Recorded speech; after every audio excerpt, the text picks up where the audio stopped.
मातेनेच आपल्या वाहनाला श्राप दिला. कधी आणि का? कधी ऐकलं आहे का की लक्ष्मी मातेनेच आपल्या वाहनाला म्हणजे घुबडाला श्राप दिला होता? हो, तोच घुबड जो लक्ष्मी देवीला अंधारात मार्ग दाखवायचा. पण एक दिवस त्यांनी अशी एक चूक केली आणि सगळं बदललं. काय होते ती चूक? त्या अगोदर श्री स्वामी समर्थ आपल्या सर्वांचे पुण्यवचन या भक्तिमय चॅनलमध्ये मनापासून स्वागत आहे. मित्रांनो, कृपया हा व्हिडिओ पूर्ण पहा, कारण तुम्हाला खूप महत्त्वाचा सल्ला लक्ष्मी देवी देणार आहे. त्यामुळे तुम्हाला खूप फायदा होईल. लक्ष्मी देवी तुमच्यावर प्रसन्न होईल. तुम्ही खूप धनवान होता. चला ऐकूया घुबड आणि लक्ष्मी मातेचा श्राप ही कथा.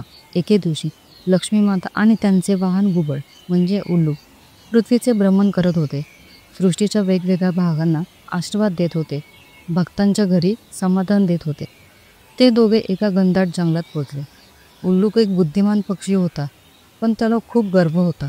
त्याला गर्व ह्या गोष्टीचा होता की तो लक्ष्मी देवीचे वाहन तर आहे, पण अंधारात देवीला तोच मार्ग दाखवू शकतो. म्हणून मी सर्वांपेक्षा श्रेष्ठ आहे असे तो मनातल्या मनात बोलत होता. जंगलातून जात असताना उल्लूक देवीला म्हणाला, देवी तुम्ही जगतजननी आहात, पण तुम्हाला प्रत्येक वेळेस अंधारात मीच मार्ग दाखवतो. पहा ना, या जंगलात किती अंधार आहे. फक्त माझ्या प्रकाशामुळे इथला अंधार दूर झाला आहे. माझ्या प्रकाशामुळे तुमचे हे तेजस्वी रूप दिसत आहे आणि त्यामुळे जंगल तुमचे दर्शन घेत आहे. लक्ष्मी देवीने उल्लूकचे बोलणे शांतपणे ऐकले. स्मित हास्य करून म्हणाल्या, उल्लूक, प्रकाश देणे हे तुझे कार्य आहे, पण तू जो प्रकाश देत आहेस तो माझ्या कृपेचा एक अंश आहे. उल्लूक, तू खूप ज्ञानी आहेस, चतुर आहेस, पण अहंकार हा विनाश घडवतो. मी तुला अशा 10 गोष्टी सांगते, त्या तू कधीच करू नको, नाहीतर तू एकटा पडशील आणि तुझे धनही नष्ट होतील. कोणत्या आहेत त्या 10 गोष्टी? खाली पाहूया. 1. गर्व करू नये. माणसाने त्याच्या यशावरती, सौंदर्यावरती, ज्ञानावरती आणि सामर्थ्यावरती कधी इतका गर्व करू नये, कारण हे सगळे कालांतराने निघून जाईल. लक्षात ठेव उल्लूक, जिथे गर्व असतो तिथे शहाणपण आणि शांतता कधी टिकत नाही. म्हणून मलाही तिथून निघून जावे लागतेच, मग तो राजाचा महाल असो किंवा गरिबाची झोपडी. 2.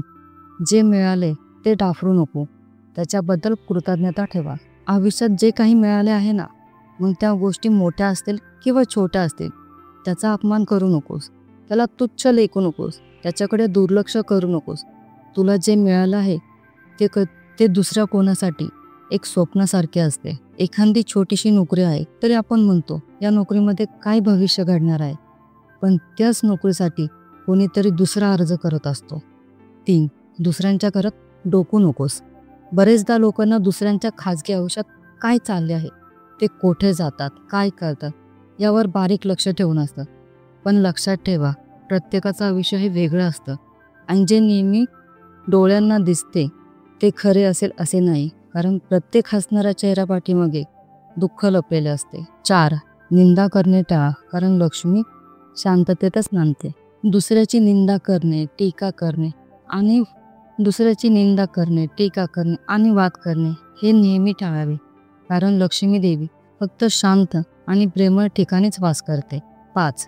स्वतःला श्रेष्ठ समजणे मूर्खपणाचे लक्षण आहे. बरेचसे लोक स्वतःला सगळं काही कळते, आपणच शहाणे आहोत असे सतत दुसऱ्यांना दाखवून देत असतात, पण हे खरे शहाणपणाचे नाही, तर उलट मूर्खपणाचे लक्षण असते. त्यामुळे जास्त अति करू नये की त्यामुळे माती होईल. 6. द्वेष बाळगू नकोस. दुसऱ्यांबद्दल मनात राग, सूड, हेवेदेवे ठेवले तर त्याचं नुकसान तुलाच होईल. ज्याच्यावर तुझा राग आहे तो राग कधीच लक्षात ठेवत नाही, पण तू मात्र त्याच विचारात तुझे आयुष्य घालवतो. माफ कर आणि मन मोकळे कर, कारण शांततेत समाधान असते.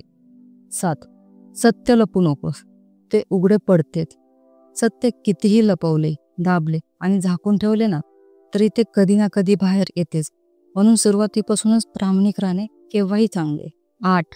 दुसऱ्यांचं दुर्भाग्य पाहून हसू नकोस, कारण नशीब कधीही फिरू शकते. आज जी वेळ समोरच्यावर आहे ना, ती तुझ्यावर यायला वेळ लागणार नाही. 9. तू मार्गदर्शक आहेस, निर्माता नाहीस. आपण कोणाचे नशीब ठरवत नाही, आपण फक्त त्यांना दिशा दाखवू शकतो. योग्य वाट दाखवणे आपल्या हातात आहे. कोणी कसे चालेल, काय मिळवेल हे त्याच्या कर्मावर आणि नियतीवरती असते. 10. माझे नाव घेऊन फसवणूक करू नकोस. माझे आशीर्वाद मागे जाईल. देवाचं नाव घेऊन चांगल्या गोष्टी केल्या तर त्यामध्ये नक्कीच यश भेटते. पण जर हे काम चुकीच्या कामासाठी केले त्यामधून देवाचा आशीर्वाद निघून जातो. उल्लूकने लक्ष्मी देवीने दिलेली ही शिकवण कधी लक्षात ठेवली नाही आणि त्याचा अहंकार वाढत गेला. नम्रता हरवली. मग एक दिवस उल्लूकचा आवाज गर्वाने भरलेला असायचा. तिथे आता फक्त शांतता आणि एकटेपणा उरला आहे.